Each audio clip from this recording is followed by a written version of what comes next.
Hi, investigators. Mike Evans from the Australian Security Academy with an important update from a question I've been asked recently. So, what is it you're going to investigate when you go into the investigation industry? Well, that is the $64 question. You don't know what accident or incident is going to happen in the future, so it's hard to predict what you're going to investigate. No one can tell you with their crystal ball exactly what that is going to be.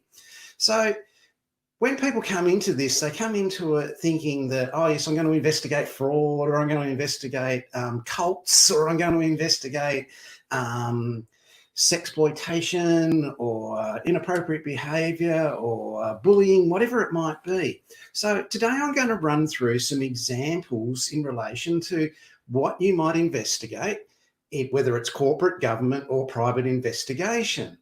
So one of the things that people say to me is, oh, look, on your YouTube channel, you've got this lady there in her bathers and that's sexist. It's in a ad for corruption for ICAC, for a surveillance investigator.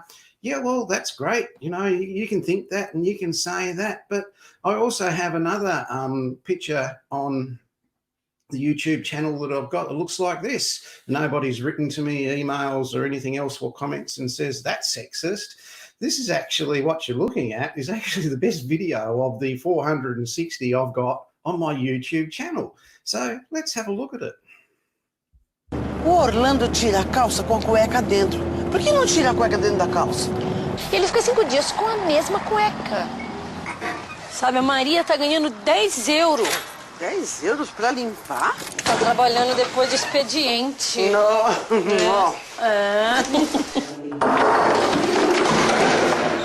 Ave Maria, o que é isso?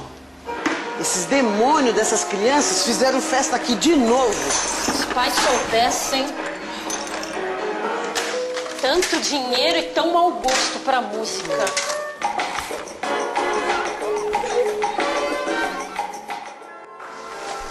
Você viu algo diferente na senhora Vandermeyer? O que? Os peitos? Silicone, com certeza.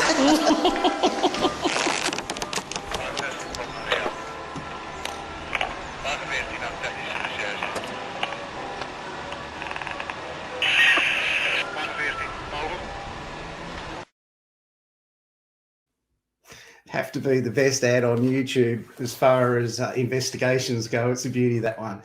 It's been sitting on my YouTube channel for 4 years, I think, and only 43 people have watched it.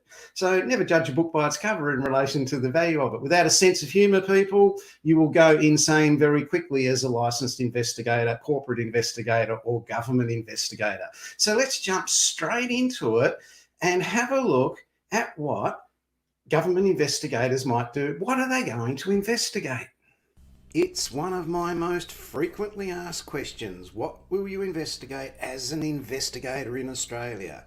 Well, it won't be flower arrangements, kitties or puppies. It's going to be a whole lot worse than that.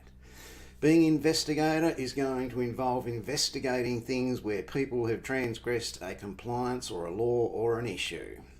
So you won't be doing simple, nice investigations as an investigator. Here's an example of a typical government investigator. This is a position vacant with the Australian Communication Media Authority. They investigate complaints regarding sex, gambling, drugs, language and more in free-to-air TV advertising.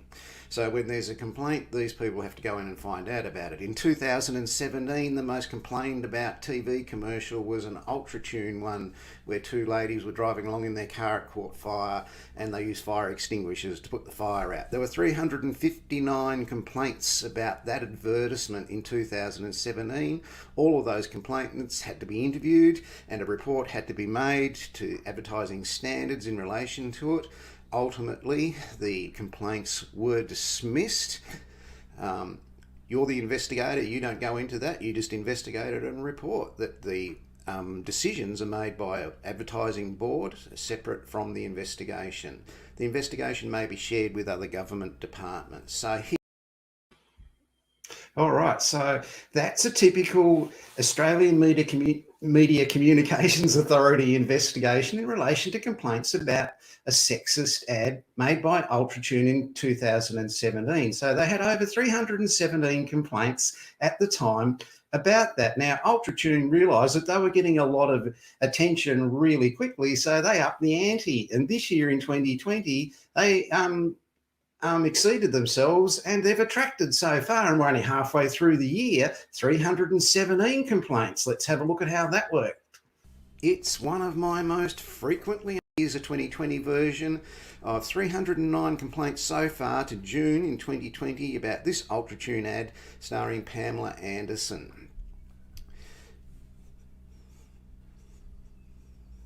The nature of those complaints: discrimination, vilification, exploitation, is degrading, violent, workplace health and safety, and they couldn't see what the advertisement was about.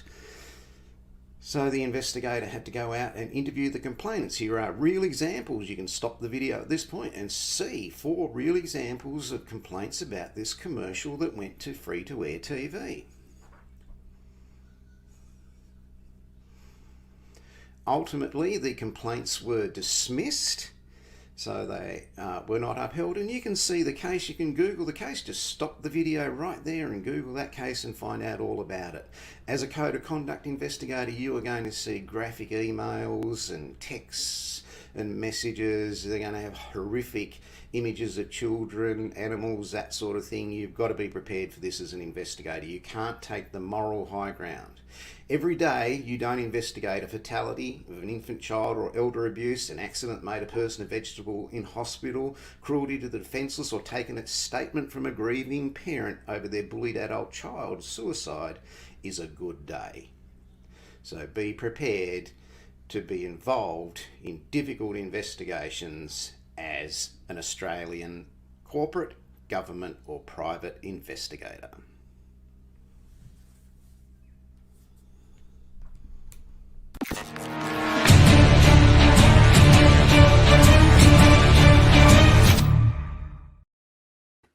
Now, it's a really, really important message. If you're going to get upset about cruelty to animals or about domestic violence because it reminds you of similar situations or whatever, you really must reconsider what you think you're going to be going into, because you are going to go and interview people who will use 2 boxes of tissues while they're recalling the event or what you're interviewing them about, because it was so horrific. If you could imagine a workers' compensation investigator who has to go and interview a police officer for her claim that's stress or psychological injury that's happened over a series of events over 10 years, and you get the explanation of each one of those events and what the police officer she attended and what she went through and what she saw. It's quite disturbing stuff that you'll be hearing. So you must be mentally prepared for this. You can't go into a career as an investigator with the moral high ground, with your opinions on this or that. You are going to be a person that reacts after the event. You don't prevent anything.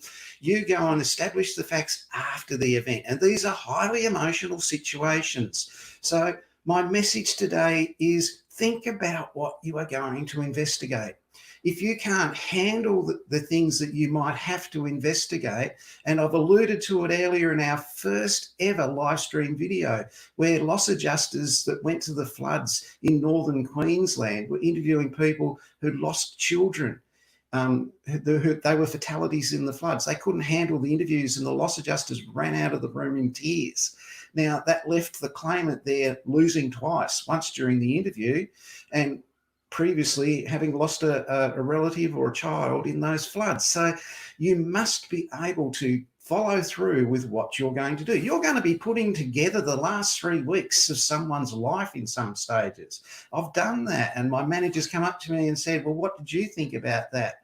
And this would be the hardest, meanest, most been around manager I've ever had. And I said to her, I felt sorry for him. And she looked at me and she said, so did I. So you've got to be prepared for this sort of thing. You put your hand up to be a licensed private investigator. It's not going to be all kittens, skittles, beer and puppies. It's going to be serious stuff that's required to you to suck it up and follow right through on that investigation. And if you do, someone will get a benefit or a compensation or a payout that they deserve. And that's your job. Your job's not there to deny people things. So think about that. Think about that before you enter into this as a career. If you can't handle that, you've been warned today, and you can't say no one ever told you.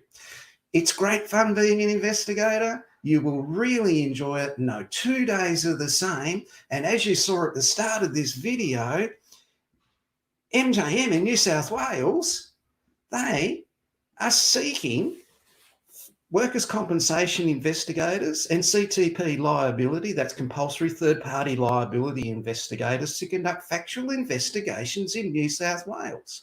Now, if you're a licensed private investigator, get in touch with MJM. Their details are scrolling at the bottom of the screen. They want to speak to you. They want to pay you to do work. They have an internal training program that will bring you up to speed on workers' compensation and CTP liability very quickly.